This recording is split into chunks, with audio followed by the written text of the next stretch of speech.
Before I start my talk, I'm going to talk about the recent things which we are doing in cardiology, like PFO closure. TAVI is one thing. I'm a proctor for TAVI, so I'm going to show you a very difficult case which we've done at the end. So first to start, what is PFO? The full form of PFO is patent foramen oval. Now what is foramen oval?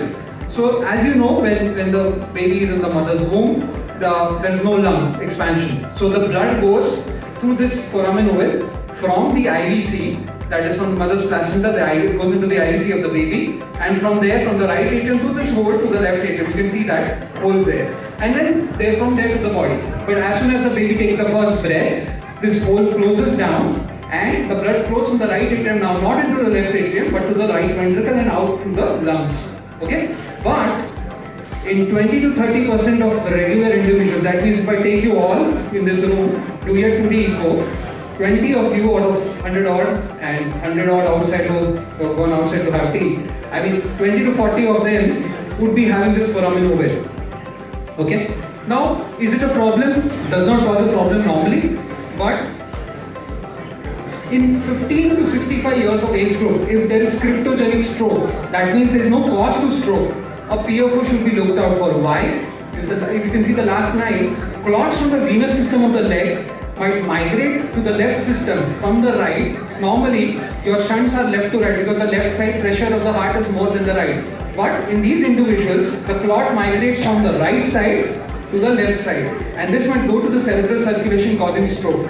So this is the mechanism of stroke. So you might be having younger individuals who keep on having recurrent strokes, but you're not finding any cause to it. A PFO should be looked out for. And how do you find a PFO? Is a simple bubble contrast study. Now what is a bubble contrast? You put an IV line, take 10 ml, put a 3-way, 10 ml of air and 10 ml of saline. Agitate it and then push in the body. Now when the bubbles go inside, you can see on the 2D, the bubbles go inside into the right system. No bubbles should go to the left system because from the right it goes to the lungs and gets absorbed. If you see bubbles in the left system, that means there is a right to left shunt happening and there is a PFO there. So a bubble contrast study will tell us whether it's a right to left shunting PFO. And in this patient, if he's having recurrent strokes and he's a younger age group, a PFO closure should be considered. So what are the mechanisms of stroke in a PFO? Valsalva. Very, very important. Valsalva, that means when you're doing that pranayams and when you're close against the closed glottis, when you are straining, you can have a right to left shunting in these individuals. Vigorous coughing, pulmonary hypertension, pregnancy, asthmatics, playing wind instruments for a long period of time might cause right to left shunting. So what are the indications of a PFO closure? There are clear, borderline and little evidence. Clear indications are if there is a cryptogenic stroke. That means there is no blockage in the neck vessels. There is no atrial fibrillation. There is no reason for this stroke. A pathological PFO. On ECO you can find out these findings. What's a pathological PFO? Younger age group. More younger the age group, more chances that a PFO might be causing stroke. Multiple events or recurring events on tail or despite treatment. Borderline indications is first stroke, small PFO if TI happens, and little indication is when a primary prevention of stroke. That means you don't have a stroke which has happened, but there is a PFO which is there. That is not an indication for a closure or any other cause which is there. So now what is a PFO closure? It's just like an ASD closure. You have a disc device. You can see number 1 in the cartoon, you can see number 1, the disc is open. Number 2, you pull back the disc across the septum. Number 3, you push the second disc. So it's the septum is sandwiched between the two discs. So these are this is a flow chart wherein, it's basically a chart wherein you have ruled out other causes, like there is no atrial fibrillation, there is no structural abnormality of the heart, there is no neck vessel abnormality, and nothing you find out. In the end, you should consider a PFO closure. It's that chart. So this is a case which we did, and you can see there's a big structure which you can see. It's a transesophageal probe. So what happens is you have to go from the right atrium to the left atrium through a 3 mm hole. So that's a challenge to cross it. And atrial septal defect is a big thing for children and are very close. But in this case, it's very difficult because it's a flap-like structure. You literally require to push and push the wire through. You can see we are struggling there with the catheter which is coming from the IVC into the right atrium and trying to probe the wire and go into the left atrium. Finally, we were able to cross after almost 45 minutes. And you can see now the course is from the IVC to the right atrium to the left atrium. So that is the course of the catheter which is there. Then we take a larger catheter to take the device. You can see the first disc open as I showed you in the cartoon. First disc is opened here in the left atrium. The second disc in the right atrium, and now the septum is sandwiched between the two. And finally, when you are sure that there is no shunting happening, you release the disc. This is the disc. So this was a young lady who had come to us with recurrent stroke. This was her third stroke, and we did not find any cause. We did a bubble study. We found out a right to left shunting, and we have done a device closure. She's been okay till now. No strokes after that. Lead removal. Now, all of you might be knowing what a pacemaker is. A pacemaker is a basic device which is used to increase the heart rate of your. If your heart rate goes down, you put a pacemaker. Now, what happens is a pacemaker is a device or a surgical procedure which is very high likely to get infected. Why? Because it's just below your skin. Unlike your abdominal surgeries and all, which are deep down, the pacemaker is a foreign body which is placed between your skin and the muscle, and then behind it the wires are put into the heart. So it is as simple as skin between the fascia and the you remove the fascia, dissect, put the pacemaker, and put the wires, and the wires go in your heart. Problem happens once it gets infected, because it's very high chance of getting infected because the axilla and the nape of the neck have the maximum microbial load, so that can get infected. And when that happens, it's very, very dangerous. Now, why is it dangerous? Is because you have the seeding directly happening into the heart. So because of those leads, it can directly go into the heart. Problem is these leads get screwed leads, so it gets fixed. It is not as easy as to pull it out. So till now we did not have anything except for going for a very debilitating surgery where you open the heart, open the veins, take out the lead, dissect it out, remove it out from the heart in case it would have been an infective case. But now we have this wonderful device wherein you can actually from the pocket, wherever the lead is, from the pocket go on cutting it, dissecting it right up in the heart and remove the lead out without the patient going for a surgery. So this is a new thing which is there. This is how a pacemaker is. Basically 2 wires you can see from the subclavian vein into the right and the right atrium and the right ventricle. Now this was a patient, you can see the leads, this is on the left side, this was done in one of the government hospitals. The lead, this got infected on the left side, pacemaker. What they did was they put on the right side the pacemaker, but the leads were not coming out. It had already got very, very attached there to the veins and to the heart. So it was not coming out, they left the leads there and they put the pacemaker on the right side. But what was happening is that lead pocket was getting infected again and again and pus was coming through. And that was dangerous. As I told you, directly it could have seeded into the heart. And that was a very dangerous thing which will happen. So patient came to us, this is our center, Symbiosis Hospital, which is there in Dadar. The patient came to us and patient was not that affording as well. Because as you know, he had done the pacemaker in a government hospital and the device was costing around 3 lakh to 4 lakh rupees. So at a subsidized rate, we used this device. So what we did was unscrewed one of the leads and tried to gently pull it. The previous operator must not have tried it, but we gently tried to pull the lead. You can see these are the 2 leads. One lead is of the old pacemaker which got infected and the other one is the new pacemaker which is put on the right side. Slowly, gently we pulled the lead out and it came out. You can see the screws there. So it actually gets attached to the heart. But the other lead was not coming out. So what we did was we used this device as basically a cutting device wherein the lead is now all fibrosis happens on the lead from the vein into the heart. So what we are basically doing is there's a 1 mm blade which is there which is cutting this lead. Okay, it is cutting the lead from the vein and it is slowly dissecting. It's a very debilitating thing the patient has to have under, we put the patient under sedation because it's a very painful thing. And we went on cutting it down.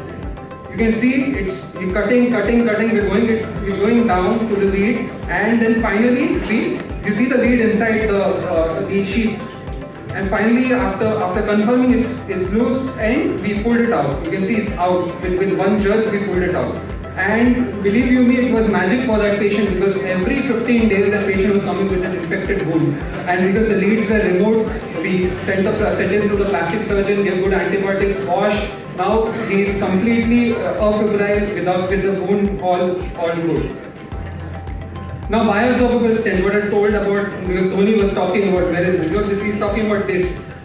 You can see on the right side there's something called absorb. Nearest is this metal stent, absorbable stent as Dhoni is talking about. And on the left hand side you can see the resolute integrity, which is a regular stent of yours, the metal stents. These are non-absorbable stents, what we are putting.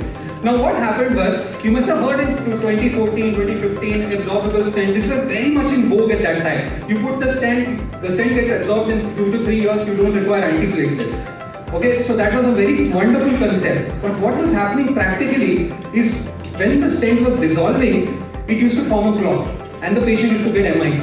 And the stent thrombosis rate were as high as 2%. 2% is a very big thing for us. You know, our stent thrombosis rate with these modern stents is less than 0.1%. So it was a very high rate. 2% is almost more than double. More than so many times, not even double. So the $1 billion product was withdrawn from all the markets. Abbott had spent $1 billion on it and took it out from the market because it was not giving good results. But Merrill has taken it up, and what is the difference? If you can see the second column, you can see there in the second row, you can see the strut thickness. Absorb was 150 microns. What Merrill has done, it's made it thinner. It's almost equal to the metal stent. It's 100 microns. So very, very thin struts, and also the technology has changed in terms of the material which is used for the stents, and because of that, we have used more than now almost 1,000 stents of this mirrors all over the country in the last 2-3 years, and India is one of the few countries having this technology. The other countries don't have it. So that's what I told you, when those guys came in from all these countries, they were asking us how we are deploying and how we are doing this technology. And you can see it's an open and a closed cell design. It's a closed cell design in the ends, open design in between. That means when there are branches coming out, the flow is maintained to the branches as well. And that's a very, very good thing which these guys have done. And as you see, this is OCT. OCT is basically an infrared camera put in your heart. These are 3D images which you're seeing. It's a walkthrough tool. Basically, you can see the struts of the stent. On 0 days, you can see the rectangular structures which are there. Those are stent struts. You can see on 0 days up, and after 1 year down, 2 years and 3 years. By 3 years, you can see nothing is seen in the lumen. That means by 3rd year, everything gets absorbed. Now, in this patient, antiplatelets would not be required. You can stop the antiplatelets if need be. So that's the beauty of using an absorbable stent. Complete total occlusion. Now, what happens in an angioplasty? If there is 100% occlusion, it's very difficult to cross. So antegrade roots, as I've shown you here, antegrade in this side, the right side, you can see the yellow color block which is there. It is difficult sometimes to cross it, and especially in some cases you have to send for a bypass surgery because it's a total occlusion and there is no revascularization which is possible. Now we have beautiful technology wherein you use the collaterals and go from the opposite side. Now you can see the right is occluded, you can see the collateral which is basically a natural bypass which opens up. From the left side, the right gets supplied. These are natural bypasses. EECP therapy and all these therapies which you hear of, basically they are there to increase the ischemia time by opening these collaterals. Okay? So basically now what we do is, because of the beautiful hardware, we are going from the left side to the right side through this and opening it from the retrograde route, not the antegrade route. So that kind of beautiful technology we have, beautiful hardware we have. And I will show you a case where almost 100% occlusion was there. You can see this wire which is gone through, and you can see a branch coming out, and the one which is going straight down is the right coronary artery, the faint dye which you can see. Now what happened was, because there was a bend and a very acute bend on a branch, nothing was going through that. So we tried for almost 1.5 hours. You can see the bend on the second wire. It was almost more than a 90-degree bend. So the torque was not transmitting. Whatever we used to do, we were pushing, it was getting bent, not going down. So we tried a lot, but we could not cross through. So what we did was, we did this, what the cartoon was showing. From the left side, now you can see the right filling. See, this is the right artery, but it's filling from the left collaterals. So now what we did was, we went from the left side through these small arteries, which are like very, very, very thin. This is a special wire called as a suo wire. Basically, it's a Japanese wire which is 0.3 grams tip load. So from the left side, we probed and went to the right side. You can see the heart shape which is there. From the left, the wire has gone through the natural bypass into the right side. You can see a complete heart-like structure. You can see the wire going through. And finally, we managed to put the stent. This is the right artery, opened up completely after we put the stent from the right side. So normally these patients we would have left on medical management or sent for a bypass in case of this. But now because of this hardware which has come in, we can attempt such angioplasties and give good result to the patient. So because of hardware and new techniques. Now finally, the last thing, TAVI. Dhoni spoke about TAVI as well. So TAVI is transcatheter aortic valve implantation. Basically, from the leg arteries, you go across and open the valve, with the valve is on the balloon. Okay, so this does not require open heart. You must have heard about it. And patient goes home in the next day or two. So that's the beauty of it. Most of the patients are 80, 90-year-olds. So these patients, it's a boon for them. We recently did an 83-year-old TAVI, and the patient was discharged in 2 days. Last 4 minutes. Yeah. So a very complex case. This patient had come from Nashik to us. This patient was written off by all the cardiologists and the cardiac surgeons there. She could not undergo bypass, neither she could have open heart surgery. She was high risk for open heart. So she came from the brother was a physician. He took her and brought to us, and look at the ejection fraction. Just 66 female, the ejection fraction was 2.5. She had creat which was 1.9. Liver functions were deranged, lungs were gone. See the PTINR. PTINR was 2.7. Bipolar disorder and high syntax score. So basically, the deranged bleeding profile, creatinine very high, bad lungs, very high this subset for a open heart surgery. So we did a CT scan. In the CT scan, we saw that the coronary artery was coming very low. So that means had we done a TAVI also, what happens in a TAVI, when you open the valve, the native valve goes and sticks to the aorta. And if the coronaries are low, it can obstruct the coronary, patient gets a massive heart attack. So you have to be very, very careful in that case. So, and to top it, you can see on the right atrium there is a huge clot. So the patient had both bleeding and clotting both happening together. You can see the right ventricle there. The black structure you can see in the front of this, it was entirely full of clots. So the patient was very high risk. He had PTINR of 2.1, and here you are having clots as well. So it was very difficult. I mean, the entire team sat and said, should we do this case? I mean, so high risk. The patient's clot could have embolized from the left ventricle, gone and given a stroke during the TAVI.